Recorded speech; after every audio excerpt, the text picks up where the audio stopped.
नमस्कार दोस्तों, मेरा नाम है कृष्णा मिश्रा। आप सभी का जीएस कर्म योगी में भरपूर स्वागत है। हमारी जो यूपी पुलिस पीवाईक्यू की टॉप 10 क्वेश्चन की सीरीज चल रही है, वो सीरीज कंटिन्यूटी चलती रहेगी और उसी क्रम में हम आगे बढ़ते हैं और अपने क्लास में आज फिर पढ़ेंगे। यूपी पुलिस पीवाईक्यू का जो पेपर हुआ था, जो लेटेस्ट पेपर हुआ है, हम उसी से उठाए हैं और धीरे धीरे हम पीछे के पेपर पे जाएंगे। और यूपी पुलिस की जितनी परीक्षाएं हुई हैं, जितने पेपर हुए हैं, उन सभी को हम सॉल्व करवाएंगे और उनके डाउट को क्लियर करेंगे और पीवाईक्यू पर बहुत मजबूत पकड़ बनाएंगे और उसके साथ साथ जितने क्वेश्चन और बन सकते हैं उनको बनाएंगे और सॉल्व करवाएंगे, ताकि आपकी परीक्षा में ये बहुत हेल्पफुल साबित हो और आपकी परीक्षा बहुत अच्छी हो और आपकी वर्दी आपके कंधों पे हो। मेरा एक ही उद्देश्य है कि आपकी वर्दी आपके कंधों पे हो। मेरा एक ही उद्देश्य है आपकी वर्दी आपको दिला दें और आपकी माँ बाप की खुशियां वो वर्दी बन सके। जब आप नौकरी पा करके अपने घर लौटेंगे, अपने गांव लौटेंगे, तो जो खुशी तब होगी वो खुशी कभी नहीं महसूस कर सकते। वो पल तब आप महसूस करोगे। तो उस पल को अगर पाना चाहते हो, खोना नहीं चाहते हो, पाना चाहते हो, तो सबसे पहले आपको मेरी क्लास से जुड़ना होगा, पढ़ना होगा। और जहां से भी और कुछ पढ़ रहे हो कंटेंट, बाकी कंटेंट कहीं से भी पढ़ रहे हो तो बेहतरीन पढ़ते रहिए, लेकिन पीवाईक्यू की क्लास देखना ना भूले, मिस ना करें। नहीं तो आपकी एग्जाम हॉल में एक एक क्वेश्चन से बाहर हो जाएंगे आप।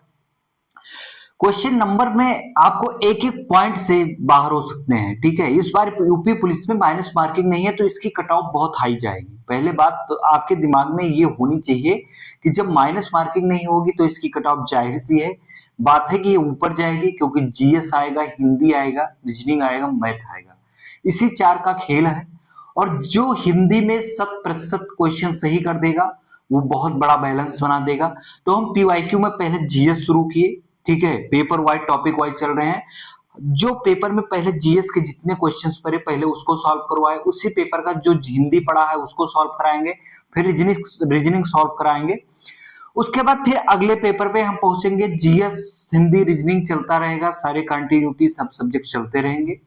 तो आप सभी लोग एक एक नंबर आपके लिए बहुत महत्वपूर्ण है, तो अपने उस नंबर को अपने पक्ष में रखने के लिए, अपने स्कोर कार्ड में रखने के लिए, जमा करने के लिए, अगर आप अपने स्कोर कार्ड को जमा करने के लिए एक नंबर बढ़ाना चाहते हैं, जैसे लोग एलआईसी करते हैं, उसी प्रकार से ये पीवाईक्यू भी है। आप जैसे जैसे धीरे धीरे पीवाईक्यू पकड़ मजबूत बनाते जाएंगे, समझ लीजिए आने वाली आगामी परीक्षा में आप उतने नंबर धीरे धीरे सिक्योर करते जा रहे हैं, जमा करते जा रहे हैं, और जो कि परीक्षा का परिणाम जब आएगा तो इकट्ठा वो आपको आपके रिजल्ट में पीडीएफ में नाम के रूप में आ जाएगा, ठीक है। तो आपका टाइम ना वेस्ट करते हुए हम सीधा अपने टॉपिक पे आते हैं। हम बात करते हैं, हम निम्नलिखित में से कौन सा शब्द अव्यय नहीं है, ठीक है। अव्यय पूछा गया है, अव्यय नहीं है, ठीक है। कौन सा शब्द निम्नलिखित में से अव्यय नहीं है। आप सभी लोग जब क्वेश्चन पढ़ना मेरे दोस्त, तो क्वेश्चन को बहुत बारीकी से पढ़ना और नहीं वाले शब्दों पे बहुत गौर करना। कारण ये है कि नहीं वाला शब्द छोटा सा छुपा रहता है, आप लोग ऐसे सीधा पढ़ सकते हैं निम्नलिखित में से कौन सा शब्द अव्यय है, तो आपको जो भी कुछ लगेगा आप तुरंत उत्तर लगा देंगे, ठीक है। तो इसमें नहीं शब्द पे आपको बहुत गौर करना होगा, क्योंकि ये परीक्षा हाल में अगर अभी तक सबसे ज्यादा कोई चीजें परेशान कर रही छात्रों को, जितने छात्र छात्रा हमसे मिल रहे हैं, उनकी सबसे बड़ी अगर गलती हो जा रही है, सबसे बड़ी परेशानी जो है वो नहीं वाली है, सब पे आती है, टिक जाती है, वो ध्यान नहीं देते। तो आप सभी लोग मेरे छात्र हैं, छात्रा हैं, तो आप सभी लोग से उम्मीद करते हैं कि आप सभी लोग इसको बहुत बारीकी से पढ़ेंगे और ध्यान देंगे पूरा। निम्नलिखित में से कौन सा शब्द अव्यय नहीं है, इसमें पूछा गया किसे, कल, इधर, आज। अभी में पूछा गया है तो आपको इसका उत्तर देना होगा जो अपव्यय नहीं है, ठीक है। तो इसका अपव्यय शब्द कौन सा नहीं होगा, किसे, किसे नहीं होगा। बाकी अपव्यय मतलब जो खत्म ना होने, ठीक है, जिसका कोई अंत ना हो, ठीक है।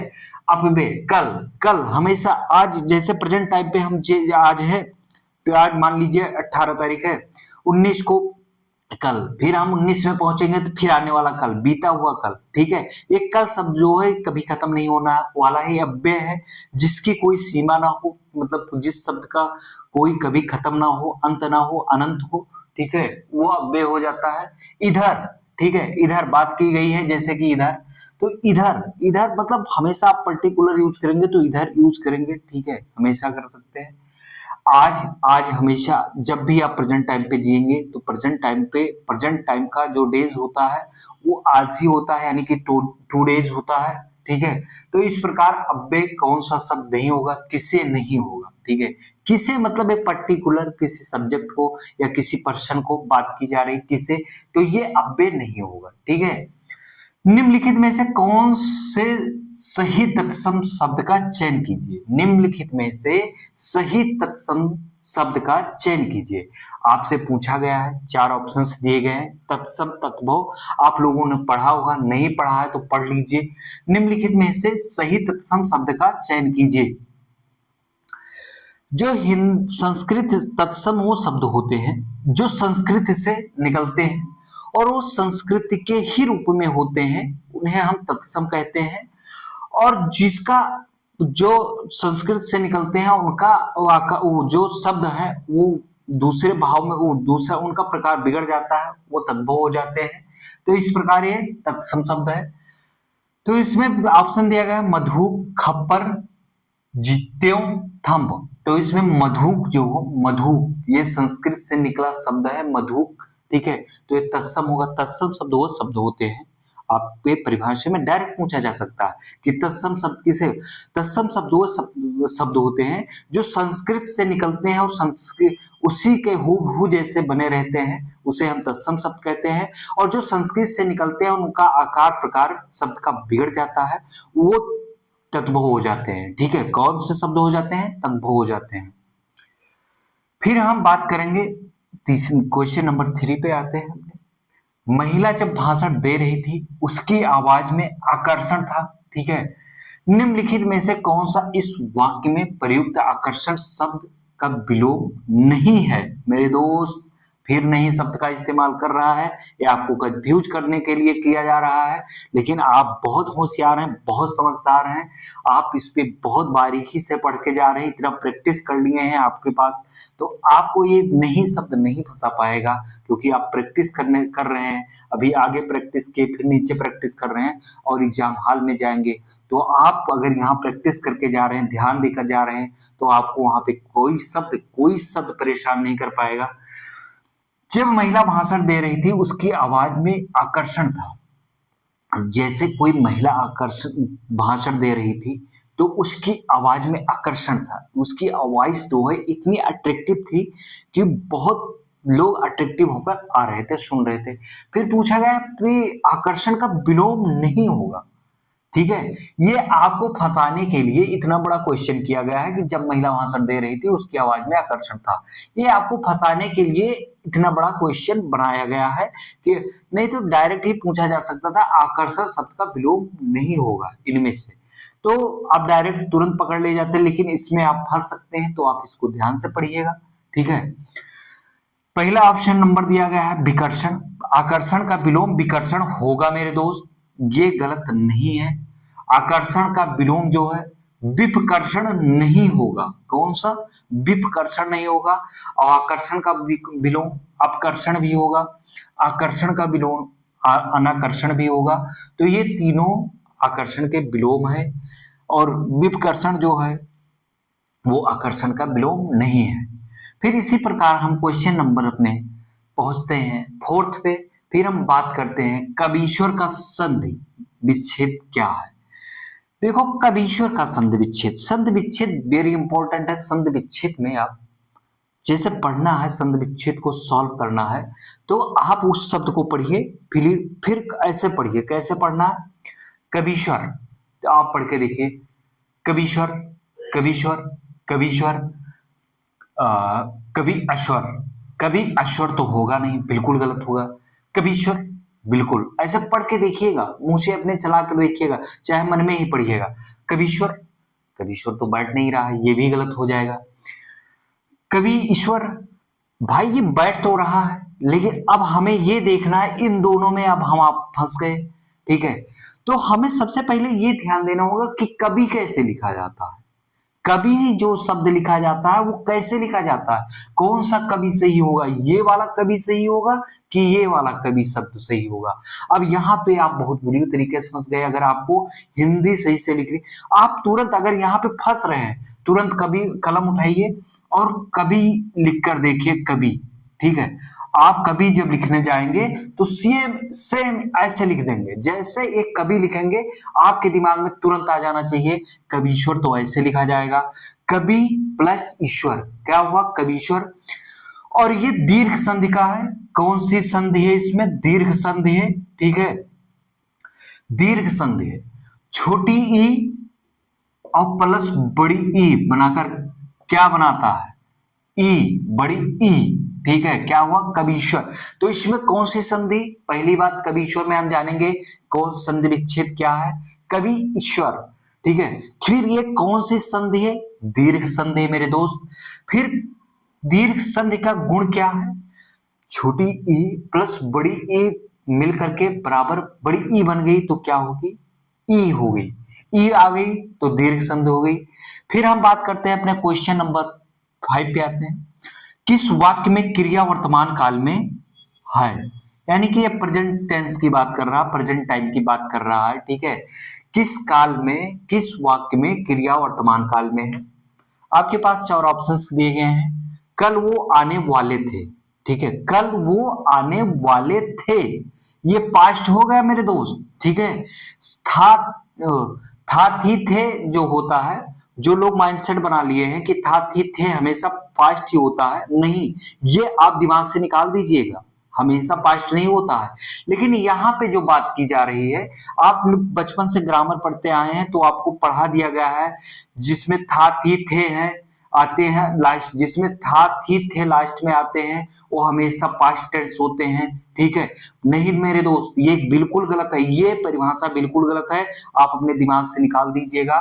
जो था थी थे पीछे आते हैं हमेशा, हम आपको एग्जाम्पल किसी दिन और दे देंगे, लेकिन हमेशा ये पास्ट टेंस नहीं होते हैं। लेकिन आप ये ध्यान रखिएगा मेरे दोस्त। ठीक है, वो कल आने वाले थे, इसका मतलब है वो कल आने वाले थे, तो आज तो आने वाले नहीं थे, तो ये प्रेजेंट की बात कर नहीं रहे हैं, तो ये होगा नहीं। ठीक है, लेकिन ये हम बार बार बता रहे हैं, था थी थे जिसके पीछे आता वाक्य आपको बचपन में पढ़ाया गया है कि वो हमेशा पास्ट टेंस होता है, ये बिल्कुल गलत है, ये आप दिमाग से अपने निकाल दीजिएगा। ठीक है, फिर बात करता मैं तुम्हारा पत्र पढ़ रहा हूं। ठीक है, क्या कर रहा है, कंटिन्यूटी मतलब क्रिया कर रहा है, क्या कर रहा है, मैं तुम्हारा पत्र पढ़ रहा हूं। फिर आगे का हम क्वेश्चन पूछ पढ़ते हैं। अचानक बिजली कौंध उठी। ठीक है, अचानक बिजली कौंध उठी, उसने फल खा लिए थे। ठीक है, ये भी नहीं होगा, उसने फल खा लिए थे, ये यानी कि ये पास्ट टेंस की बात कर रहा, खा लिए थे कंप्लीट दिखा रहा। अचानक बिजली कौंध उठी, इसमें पता नहीं है, इसमें कोई टाइम पीरियड का पता नहीं, कब बिजली कौंध उठी यानी कि कब बिजली कट गई, ये कोई पता नहीं है। तो इसमें कौन सा, मैं तुम्हारा पत्र पढ़ रहा हूं, इसका आंसर कौन होगा, मैं तुम्हारा पत्र पढ़ रहा हूं, यानी कि आपने कोई लेटर लिखा, कोई पत्र लिखा आप, तो आपका पत्र जो है मेरे द्वारा जो पढ़ा जा रहा है वो प्रेजेंट टाइम पे पढ़ा जा रहा है। तो इसमें कौन से काल में पढ़ा जा रहा है, तो इसमें पूछा गया है इस वाक्य में क्रिया वर्तमान में किस काल में है, तो इसमें प्रेजेंट काल में है, वर्तमान काल में है। ठीक है, प्रेजेंट टेंस में है यानी कि वर्तमान काल में है। जैसे कोई आपने पत्र मुझे लिख के भेजा, मैं आपका पत्र ऑनलाइन माध्यम से पढ़ रहा हूं या ऑफलाइन माध्यम से पढ़ रहा हूं, तो जो आपका मैं पत्र पढ़ रहा हूं प्रेजेंट टाइम पे काम कर रहा हूं। ठीक है, तो ये हो गया प्रेजेंट टेंस। ठीक है, वर्तमान काल। फिर एक मुहावरा आया है। ठीक है, इसका सही अर्थ क्या हो, जूते चाटना का सही अर्थ होता है, देखो आप लोगों ने आज के समाज में, आज के बढ़ते समाज में आपने देखा होगा लोग चापलूसी बहुत कर रहे हैं एक दूसरे की, और अपने आप को बढ़े चढ़कर आगे बढ़ने के लिए एक दूसरे को फूल माला पहना करके और गले से लिपटने के लिए और उनके साथ एक फोटो, किसी पर्सनालिटी के साथ एक फोटो लेने के लिए कैसे लोग भटकते हैं, किसी तरीके से एक सेल्फी ले लेते हैं और वो उनको खुश करने के लिए और उनके खुशी के लिए, खुशामद करने के लिए बहुत कुछ, जो कुछ हो सकता है सब करते हैं। तो जूते चाटने का सही अर्थ इधर उधर घूमना मेरे दोस्त, बिल्कुल नहीं, ये नहीं होगा। आप इधर उधर घूमना मतलब कुछ नहीं, इसका मतलब ये नहीं होगा। जूतों को चमकदार बनाना, नहीं, ये भी नहीं होगा। घूस देना बिल्कुल नहीं होगा। खुशामद करना, ठीक है, इसका अर्थ सही होगा खुशामद करना। जूते चाटने का सही अर्थ होता है खुशामद करना, किसी को खुश करने के लिए, ठीक है, किसी को खुश करने के लिए उसकी मनपसंद बातें करना, उसके वो कुछ भी गलत कर रहा हो, आपको इमली कह रहा है, आप भी इमली कह रहे हो, वो कुछ भी कर रहा है, आप उसकी वो गलत कार्य कर रहा है, सामाजिक अनैतिक कार्य कर रहा है, तब भी आप उसके साथ लगे हुए हो, उसके तलवे चाट रहे हो, आप उसको खुश करने में लगे हुए हो कि आप के ऊपर वो कृपा बना दे। जैसे कि आजकल की सोसाइटी में, आजकल के लोगों में ये क्रेज बहुत ज्यादा हो गया है, ठीक है। तो ये हो गया खुशामद करना। फिर तरंग और तुरंग की बात की गई है। तरंग और तुरंग शब्द युग्म का सही विकल्प चुनिए, ठीक है, 4 ऑप्शंस दिए गए हैं। घोड़ा, लहर, दुबला, घोड़ा, घोड़ा, लहर, लहर, दुबला, ठीक है। तुरंग और सबसे पहले तो आपको इसका अर्थ जानना होगा, इसका पर्यायवाची जानना होगा कि किसका पर्यायवाची। अगर आपको पर्यायवाची पता है तो ये जो युग्म वाले आते हैं, जोड़े मतलब जोड़े वाले क्वेश्चंस आते हैं, आप 1 मिनट भी नहीं लगेगा सही लगाने में, सबसे कम टाइम इसी में लगेगा। अगर आपको सही से नहीं पता है, उसका अर्थ नहीं पता, हिंदी को सही करने की सबसे बड़ी ट्रिक ये है कि आप हिंदी के सभी शब्दों का सही अर्थ अगर निकाल लेते हैं, किसी भी शब्द का सही अर्थ अगर निकाल लेंगे तो हिंदी आपकी 100% सही हो जाएगी। तो आपको हिंदी को पढ़ के कोई भी क्वेश्चन समझ में ना आने लगे, तो आप खुद जैसे उसका अर्थ निकालेंगे, आपको तुरंत समझ में आएगा और आप तुरंत पकड़ बना लेंगे और आपको पता चल जाएगा इसमें कौन सा सही होगा। तरंग का मतलब क्या होता है, ठीक है, और तुरंग का मतलब क्या होता है, ये आप लोगों को बताना होगा, ठीक है। तरंग मतलब क्या होता है और तुरंग मतलब क्या होता है, इसको देख लीजिए आप सभी लोग। इसमें तरंग मतलब लहर और घोड़ा होता है, इसमें मैंने थोड़ा आगे पीछे कर दिया है, ठीक है। यहाँ पे लहर होगा, तरंग मतलब लहर होता है, और तुरंग मतलब घोड़ा होता है, ठीक है। ऑप्शन नंबर ये आपका सही होगा। तरंग का मतलब होगा तरंग, ठीक है, लहरें, जो तरंग होती हैं, लहरें होती हैं, समुद्री किनारों पर आपने देखा होगा तिरंगे लहरें ले रही हैं, ठीक है। तरंग मतलब होता लहर, तुरंग मतलब होता घोड़ा, ठीक है, तुरंग मतलब होता है घोड़ा, तो इसका ऑप्शन यही सही होगा। तो हिंदी में आपको अगर पकड़ मजबूत बनानी है, हिंदी को 100% क्वेश्चन सही करने हैं, आप कोई भी क्वेश्चन हम सॉल्व करा रहे हैं तो आप सही से पढ़िएगा। अगर हिंदी का सही से अर्थ निकाल ले रहे हैं तो आपका कोई भी क्वेश्चन गलत नहीं होगा। फिर हम बात करते हैं क्वेश्चन नंबर 8 की। आप डूबे तो जग डूबा का सही अर्थ क्या है। देखो सिर्फ अर्थ की बात कर रहा है, यहां भी अर्थ की बात किया था, ये ऊपर, ठीक है। आप डूबे तो जग डूबा, इसमें 4 ऑप्शंस थे, लेकिन हमने इसमें आपको बिल्कुल भी कंफ्यूज ना होने देने के लिए एकदम से करेक्ट और सही आंसर ही लिख दिया है। आप डूबे तो जग डूबा, इसका सही अर्थ होगा बुरा आदमी सबको बुरा कहता है। जो बुरा इंसान होता है ना, वो सबको बुरा कहता है। आपने देखा होगा कि जो लोग बहुत गलत कार्य करते हैं, ठीक है, गलत कार्य करते आ रहे हैं, वो गलत कार्य में हमेशा लिप्त रहते हैं, तो वो 1 सेकंड भी नहीं लगाते हैं सामने वाले को गलत कहने में, वो तुरंत सामने वाले को गलत साबित कर देते हैं और सामने वाले को तुरंत गलत कह देते हैं, ठीक है। तो जिसकी जो कार्य प्रवृत्ति है वो अपने कार्य प्रवृत्ति को जरूर करेगा, तो जो गलत इंसान है वो गलत जरूर करेगा। बुरा आदमी सबको बुरा कहता है। मानव शब्द का मानव शब्द का विशेषण, ठीक है, विशेषण निम्नलिखित में से क्या बनेगा। अब यहाँ विशेषण की बात की गई है, विशेषण विशेष ये सब आते हैं, ठीक है। विशेष क्या है, विशेषण क्या है, तो मानव शब्द का विशेषण जो है मानवीय, मनुष्य, मानवता, मानवीयकरण, इसका जो विशेषण होगा वो मानवीय, क्या होगा, मानवीय होगा। मानव का विशेषण शब्द जो है वो मानवीय होगा। एक पुस्तक कहानी है पिता, ठीक है, पिता कहानी के लेखक कौन है, ठीक है, एक कहानी है पिता, इसके लेखक कौन है। आपके पास 4 ऑप्शंस दिए गए हैं, ज्ञान रंजन, उषा प्रेमवादा, उदय प्रकाश, शेखर जोशी, ये 4 आपके पास ऑप्शंस दिए गए हैं। इसमें से कौन सा सही होगा? पिता कहानी के लेखक कौन है? ज्ञान रंजन है। कौन है पिता कहानी के लेखक? ज्ञान रंजन है। आपको सभी लेखक के पुस्तक याद होने चाहिए, जितने महत्वपूर्ण लेखक हैं उनकी पुस्तक याद होना चाहिए। पुस्तक के लेखक से कम 2 से 3 क्वेश्चन उससे ही बनेंगे और आपके पेपर में भरपूर हिंदी आनी है। ये नहीं है थोड़ी सी हिंदी आनी है, आपकी पेपर में कम से कम, ठीक है, 34, ठीक है, 34 मिनिमम क्वेश्चन हिंदी के आने हैं मेरे भाई। तो इतनी बड़ी मात्रा में, इतनी भरपूर मात्रा में हिंदी के क्वेश्चन आ रहे हैं, इतनी सरल हिंदी है, ठीक है।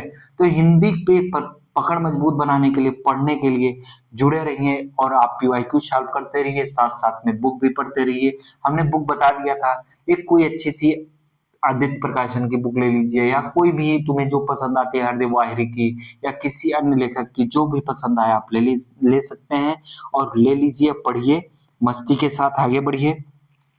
फिर हम क्वेश्चन नंबर 11 की बात करते हैं। निम्नलिखित में से कौन सा काटना का तत्सम होगा? किसका?